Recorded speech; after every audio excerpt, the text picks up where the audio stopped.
Bonjour les amis. Alors, le sujet du jour, l'hypersensibilité. Ah là là, qu'est-ce que je l'aime ce sujet-là. Et je surprends tellement souvent mes clients en session, particulièrement les hommes, lorsque je les amène à découvrir leur hypersensibilité. Il peut y avoir vraiment des réactions de rejet, de peur, et je vais vous en parler parce qu'on a plein d'idées fausses sur l'hypersensibilité. Il peut y avoir aussi des réactions de soulagement quand j'explique vraiment, je conseille des livres pour creuser le sujet. Ça permet vraiment d'aborder ce sujet-là avec beaucoup plus de maîtrise, de compréhension, de recul. Ça va véritablement changer votre vie. Alors, il y a différents types d'hypersensibles. On ne réagit pas tous aux mêmes choses. Il y a des personnes qui vont être hypersensibles au bruit, à la lumière, aux odeurs, à la violence autour d'eux. Donc ça, c'est vraiment une première chose, c'est que ça demande de creuser le sujet parce que c'est complètement spécifique. Mais par contre, vous allez enfin comprendre pourquoi vous réagissez de manière qui semble excessive à votre entourage, à certaines situations, à certains éléments extérieurs de votre existence. Alors moi, j'ai vraiment découvert mon hypersensibilité, entre autres, lors des voyages. J'étais très, très fatiguée et c'est une thérapeute qui m'a expliqué que j'étais hypersensible il y a une quinzaine d'années. Et elle m'a dit, entre autres, dans les voyages, les hypersensibles, quand ils atterrissent quelque part, ils absorbent tellement, tellement, tellement d'informations qu'ils sont saturés et épuisés très, très, très rapidement. Du coup, maintenant que je sais ça, ça sert à ça de comprendre son hypersensibilité. Dans l'avion, je me scelle, je médite et je m'installe vraiment dans une bulle pour me sentir protégée. Lorsque j'arrive à l'endroit dans le pays dans lequel j'arrive, de nouveau, je me pose une heure, je médite, je demande à recevoir que les informations qui sont indispensables à mon activité, à mon action du jour ou de la semaine. Et là, je n'ai plus du tout de fatigue. Donc une fois que vous comprenez comment négocier avec votre hypersensibilité, vous allez vous en porter très très bien parce que ce n'est pas le monde extérieur qui va s'adapter à vous. C'est à vous. Vous êtes les hypersensibles, nous sommes entre 30 à 40%. Alors d'un côté, ça fait beaucoup, mais d'un autre côté, ce n'est pas majoritaire. Et on ne doit pas attendre que le monde s'adapte à notre hypersensibilité. Quand on le découvre, on est tout fou et on se dit mais oui, mais il faudrait qu'on vive dans un monde adapté aux hypersensibles, ce dans quoi j'en suis convaincue, parce qu'on est en recherche d'harmonie dans les relations, on est en recherche de paix, de tranquillité. Donc évidemment, si le monde était géré par des hypersensibles, on s'en porterait tous mieux. Mais comme ce n'est pas le cas, c'est à nous de négocier avec l'environnement dans lequel on est. Petit exemple amusant, j'ai une cliente hypersensible qui travaillait dans un lieu assez bruyant. Elle découvre son hypersensibilité, comprend que le bruit est insupportable pour elle et elle voulait dire à son boss que vraiment il fallait changer ça. C'était impossible, elle travaillait dans une salle de sport. Donc vraiment, elle est arrivée sur d'elle en disant il faut changer ça immédiatement, c'est pas normal. J'ai dit ben non, et ben non, non, non. Là, soit tu changes de métier, soit tu apprends à t'adapter, à te sceller, à gérer autrement ta relation au bruit. Mais en tout cas, ce n'est pas l'environnement qui va changer. Donc ça, vraiment, gardez-le en tête. On est toujours tout fou, tout content quand on découvre son hypersensibilité. Mais en tout cas, ce n'est pas le monde du dehors qui va s'adapter. Alors, ça peut se présenter sous plein d'aspects, comme je vous le disais, et on peut avoir une hyper-empathie. C'est-à-dire que quand je vois quelqu'un qui souffre dans un documentaire, je suis immédiatement touchée, j'ai des émotions. Et parfois, ça ne m'appartient absolument pas. Si quelqu'un n'est pas bien dans mon environnement, avant, quand quelqu'un n'était pas bien dans mon environnement, je le sentais.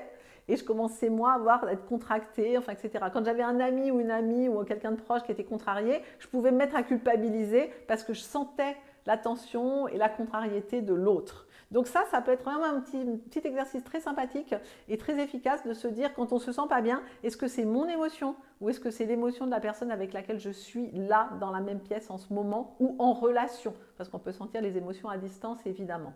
Donc ça c'est vraiment une première chose, c'est cette hyper-empathie. Alors, autre symptôme dans lequel je me suis longtemps reconnue et maintenant je coupe ça très très vite, c'est les ruminations. Comme les hypersensibles sont beaucoup plus impactés que les autres par ce qui les touche, ils ont tendance à ruminer la situation pendant des heures. Alors moi je faisais ça, maintenant je coupe ça en disant t'enclenches Lucille, tu trouves une solution, tu passes à autre chose, tu mets ton attention sur autre chose. Mais j'ai cette tendance-là quand je suis en difficulté relationnelle, émotionnelle, professionnelle et que j'ai subi une injustice ou quelque chose qui me contrarie, à ruminer. Donc attention, les hypersensibles aux ruminations, ça n'amène nulle part et ça ne sert à rien. Voilà.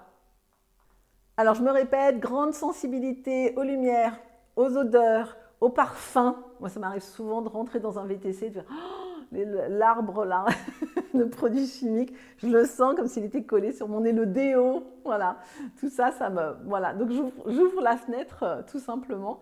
Les textures, chez certaines personnes, moi c'est pas du tout mon cas, mais il y a des personnes qui vraiment sont en stress avec des textures.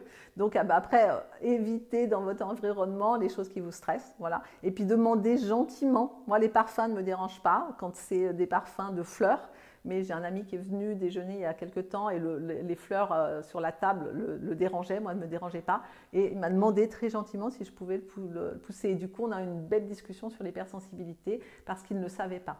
Autre chose symptomatique des hypersensibles, la quête de sens. On a beaucoup de mal à faire des choses qui n'ont pas un sens profond pour nous. Donc ça incite parfois à des comportements un peu intraitables.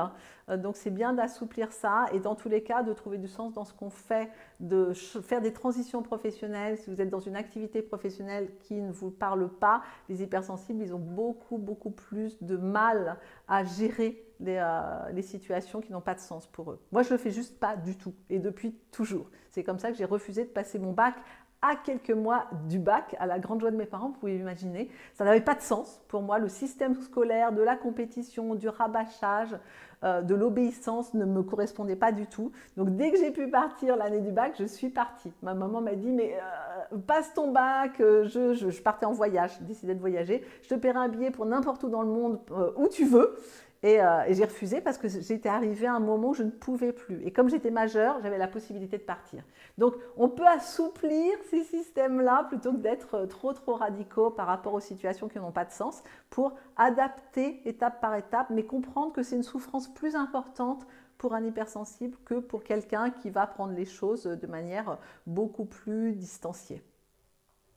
Alors, il y a un petit test sur mon site pour définir votre niveau d'hypersensibilité, parce qu'il y a des niveaux plus et des niveaux où ça peut être beaucoup plus gérable. En tout cas, la chose aussi que nous gérons pas très bien sont les relations toxiques. Ça va nous emmener à du stress, de la rumination, etc. Donc c'est à nous de savoir mieux gérer nos relations, mieux gérer notre environnement, mieux gérer nos attentes, notre quête de sens. Voilà.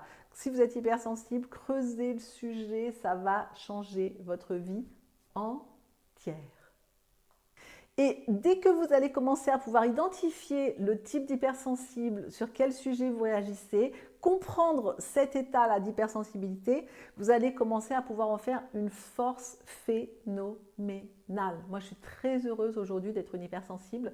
Ça me permet d'avoir des relations avec mon entourage, avec mes clients, avec mes amis, avec mes proches qui sont tellement riches pour moi, tellement profondes, tellement sincères, tellement confiantes.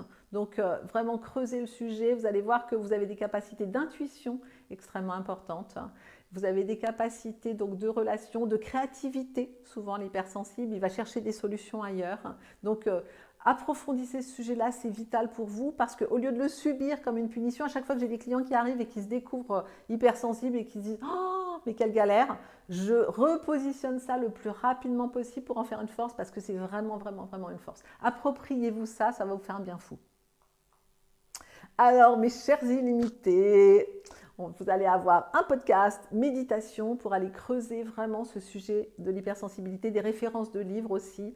Appropriez-vous cette magnifique capacité, ces compétences que vous avez. La méditation, elle va vous faire aborder le sujet en long, en large et en travers, ressentir, assumer aussi. C'est important que ça vous appartienne et que vous soyez fiers d'être hypersensible, d'avoir un niveau de sensibilité plus important que la moyenne parce que ça va vous permettre de vous poser au lieu de culpabiliser, au lieu de se dire « Ah, je suis différent, ah, je suis rejeté, ah, je surréagis à ci et à ça ». J'ai des amis qui, en lisant des livres sur l'hypersensibilité à la maison, pleuraient de joie et de soulagement, de se sentir enfin compris par quelqu'un qui connaît le sujet et qui en pose les bases, les tenants, les aboutissants. Donc vraiment, prenez ça en main. La méditation, elle va vous faire un bien fou et puis amusez-vous bien.